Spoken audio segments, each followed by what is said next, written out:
दोस्तों पाकिस्तानी टीम इस वक्त इंग्लैंड में मौजूद है T20 सीरीज के लिए, लेकिन पाकिस्तानी टीम इस वक्त पाकिस्तान में बहुत ज्यादा तनकीद की जद में है क्योंकि पाकिस्तान ने भी 15 रुकनी स्क्वाड अनाउंस की है वर्ल्ड कप के लिए जो शेयर्ड है वेस्ट इंडीज और अमेरिका के अंदर। यहां से डायरेक्टली टीम फ्लाई कर जाएगी अमेरिका के लिए।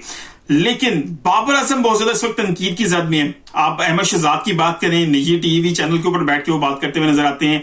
अहमद उसकी कामरान अकमल की बात की जाए, वो भी बैठे हुए नजर आ रहे हैं सोशल मीडिया अकाउंट्स पे। शुएब मलिक की बात की जाए, ये तीनों प्लेयर्स भी आपको बहुत ज्यादा तनकीद करते हुए नजर आएंगे बाबर आजम के ऊपर। और तनकीद क्या है?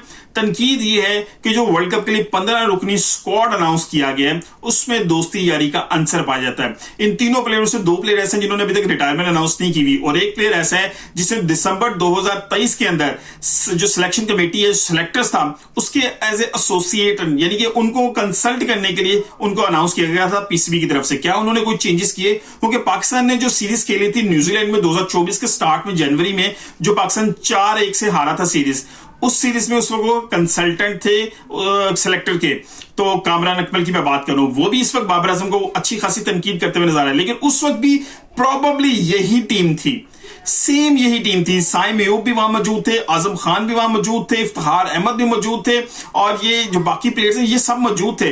उसमें इजाफा किनका हुआ है? इमाद वसीम का, मोहम्मद आमिर का, और इनको वापस लाने का किरदार किसका है? शहीनशाह अफरीदी का। क्योंकि जब शहीनशाह अफरीदी कप्तान थे उस पीएसएल के दौरान, बल्कि उससे भी पहले जब एक IL T20 हुआ था दुबई के अंदर, वहां डेजर्ट वाइपर से खेलते हुए शहीनशाह अफरीदी मोहम्मद आमिर इकट्ठे खेल रहे थे, वहां पर उन्होंने बहुत ज्यादा प्रेशर किया था मोहम्मद आमिर को कि रिटायरमेंट से वापस नहीं लें और पाकिस्तान से खेलें। फिर पीएसएल के दौरान उन्होंने इस चीजों को बहुत ज्यादा प्रेशराइज किया।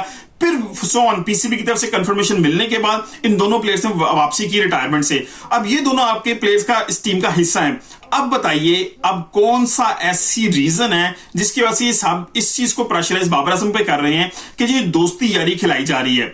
मतलब ये 3 प्लेयर्स, अगर आप 2 प्लेयर्स निकाल देते हैं तो पीछे वही टीम है जो न्यूजीलैंड में खेली थी। तो कामरान अकमल किस बेस के ऊपर तनकीद कर रहे हैं? अच्छा, अब दूसरी बात आती है, अगर आप तनकीद कर रहे हैं तो क्या बाबर आजम अकेले सिलेक्टर हैं? क्या बाबर आजम इतने ज्यादा पावरफुल है? क्योंकि जब पिछली दफा ओडीआई का वर्ल्ड कप पाकिस्तान खेल के आया था इंडिया के अंदर, पाकिस्तान बुरी तरह हारा वहां पर। उससे पहले जितना टेन्योर था, कहा यह जाता था कि बाबर आजम बहुत ज्यादा स्ट्रॉन्ग कैप्टन है और अपनी सिलेक्शन कमेटी में बहुत ज्यादा स्ट्रांगली रिकमेंडेशन जो भी देते हैं वही चीज होती है। अच्छा, उसके बाद अब तो सिलेक्शन कमेटी का हेड भी कोई नहीं है।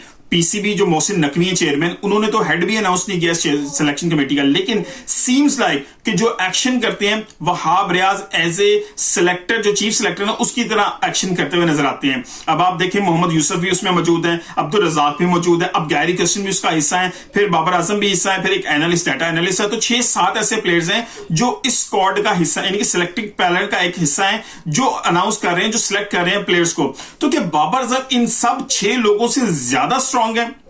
यार अगर इतने स्ट्रांग है तो फिर मेरा ख्याल आपको पैनल जो है ना सारा तहलील कर देना चाहिए और बाबर आजम को इकलौता अथॉरिटी दे देनी चाहिए। ये चेयरमैन पीसीबी अगर इस चीज का नोटिस नहीं ले रहे तो फिर तो गलत कर रहे हैं। वन मैन पावर वहां पर हो जब दूसरा पावर डिसीजन करने वाला बहुत ज्यादा एक्स्ट्राऑर्डिनरी अच्छा है। बाबर आजम के डिसीजन पावर में प्रॉब्लम्स हैं, लेकिन आप पूरी जो एक 15 रुकनी स्क्वाड अनाउंस हुआ है तो आप पूरे का पूरा मलबा बाबर आजम पे क्यों डाला जा रहा है कि बाबर आजम ने ही सारी दोस्ती यारी की हुई है? अच्छा, अहमद शहजाद अब कहते हुए नजर आते हैं जी बाबर आजम और मोहम्मद रिजवान का एक अलग स्टाइल ऑफ क्रिकेट है, वो ऊपर से टाइम लेते हैं और जब नीचे आते हैं तो 12-13 रन का जो है स्ट्राइक रेट होता है, रन रेट वहां चाहिए होता है। तो फिर वहां पर आकर इफ्तिखार अहमद, आजम अली ये क्या करेंगे?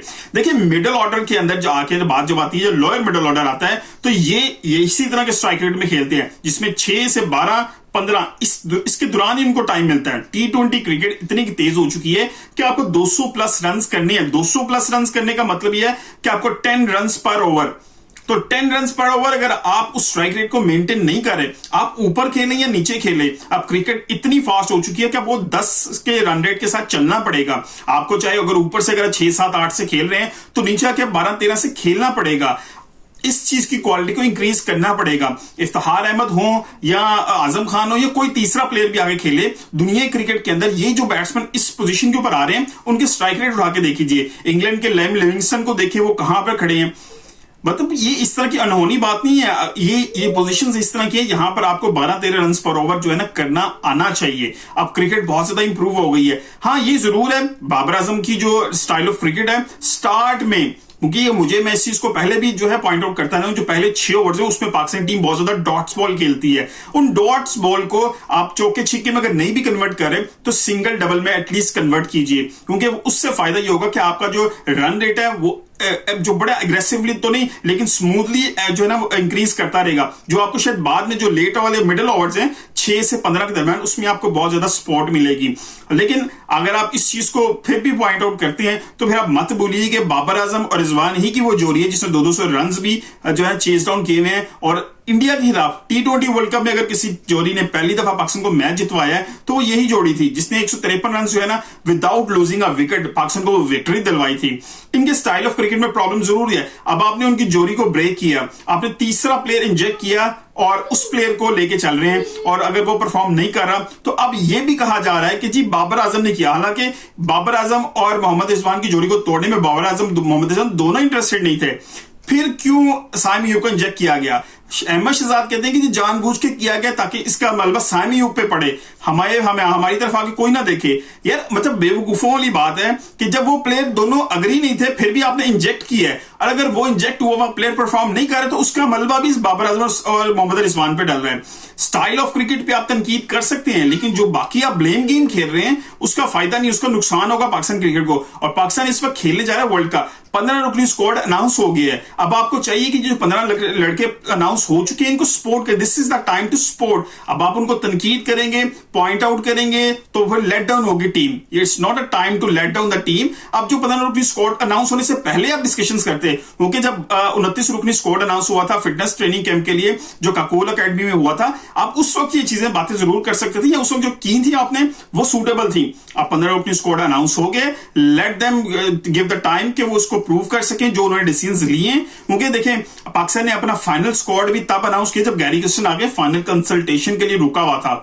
उनके आने के बाद चीजें कंसल्ट हुई और फिर अनाउंस हुआ। साइम अयूब पे गैरी क्रिस्टन भी इत्मीनाद कर रहे हैं कि he is a very talented player, उसको एक इनिंग चाहिए। सिमिलरली आजम खान को भी एक ही इनिंग चाहिए, क्योंकि डिस्ट्रक्टिव बैट्समैन होते हैं, इनको से मोमेंटम चाहिए होता है, और एक दफा इनको गेम मोमेंटम मिल जाता है तो फिर उसको लूज करना आसान नहीं है। सूर्य कुमार यादव की तरफ देखें इंडिया के अंदर, वो कितने गेम्स में वो परफॉर्म नहीं कर सका, वो वापस आया, उसको दोबारा टीम में रखा है। अब ऋषभ पंत, उसको पता है गेम ऑफ क्रिकेट क्या है, वो इंजरी से वापस आया, आईपीएल उसका अप एंड डाउन रहा है लेकिन उसको दोबारा वापस लगे हैं। हार्दिक पांड्या को देखें, वो इंजरी से वापस आया, आईपीएल को बहुत खास अच्छा नहीं रहा उसका, ना बॉलिंग में ना बैटिंग में। इवन के यहां तक कहा जा रहा था कि जो बीसीसीआई के उनके जो सिलेक्टर्स हैं अजित अगरकर, कि वो कह रहे थे कि बॉलिंग से परफॉर्म करेंगे तो इनकी जगह बन निकलेंगे। As a vice captain he is playing the T20 world cup.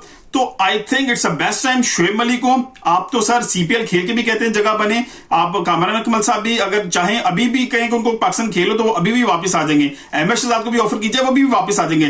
Criteria क्या है? अगर क्राइटेरिया PSL है तो फिर शादाब खान की जगह बनती है, क्योंकि शादाब खान ने बहुत परफॉर्मेंसेस दी हैं। I think this is the right time कि पाकिस्तान टीम को सपोर्ट किया जाए, बजाय इसके कि अब मजीद और बेजा जो है तनकीद की जाए पाकिस्तान टीम पे। मिलते हैं अगली किसी वीडियो से, अपना बहुत ख्याल रखिएगा।